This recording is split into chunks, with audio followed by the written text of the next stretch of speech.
Tuesday's footy news here on AFL.com.au. Hello everyone, I'm Matt Thompson. The big story today comes from the Cattery. Tom Hawkins has had minor knee surgery and won't play against the Giants this weekend. He is of course leading the Coleman medal race at the moment, a key part of the Cats' success so far this season. Here's what coach Chris Scott had to say. Tom Hawkins had minor knee surgery on Saturday. It should be very minor. He'll miss this week, but we expect him to be back for the Carlton game. It wasn't acute necessarily, but it got worse on the weekend. So it was always a case of something needed to be done at some stage, and he was really labouring by the end of the game on the weekend. So the decision was made to get it fixed as soon as possible. Now, as we know, Travis Cloke is holding up contract negotiations with the Magpies. All sorts of speculation about where he may or may not end up. But at the same time, his form is under scrutiny. And his coach, Nathan Buckley, today has admitted the forward is down on confidence. I don't think there's many footballers that don't lose a little bit of confidence when you're not playing the type of footy that you'd like to play. He, as I said, his work rate's high.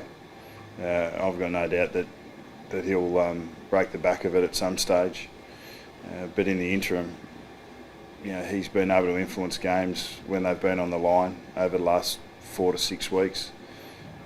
He still probably hasn't been taking his grabs in the last couple of weeks, but we just set such high standards for players like Trav, and he's just an easy target at the moment.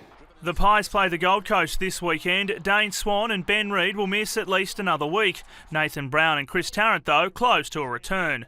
Nathan Brown and Chris Tarrant ran around pretty well today, and we'll stake claims in the main session in a couple of days, but we're sort of still waiting for the dust to settle a little bit in that regard. At the Western Bulldogs, Patrick Vez-Premi is on track to take on his old team Sydney for the first time, despite being subbed out in the loss to the Cats. No, the hammy's fine, just a bit tight, but other than that, everything's pretty good. I know a few of the boys up there, but that's not going to change anything. The way I prepare this week and the way that we'll prepare as a team, it's going to be exciting. They're going to be a hard team to play against, as Sydney are always a tough team at the SCG. They know how to play the ground really well, and they're a really well-drilled team, so it's going to be a hard game, but I'm looking forward to it. And Essendon defender Jake Carlisle is this week's NAB Rising Star nominee. I was pretty surprised, considering I didn't think it was one of my better games, so as I said, I'll take it, and I'm pretty happy that I've won this award. Look out for our full story on Jake here online. Now, no tribunal tonight. Luke Shuey from the Eagles has accepted his one-match suspension. For now, that's what's happening in the AFL today. Click back soon.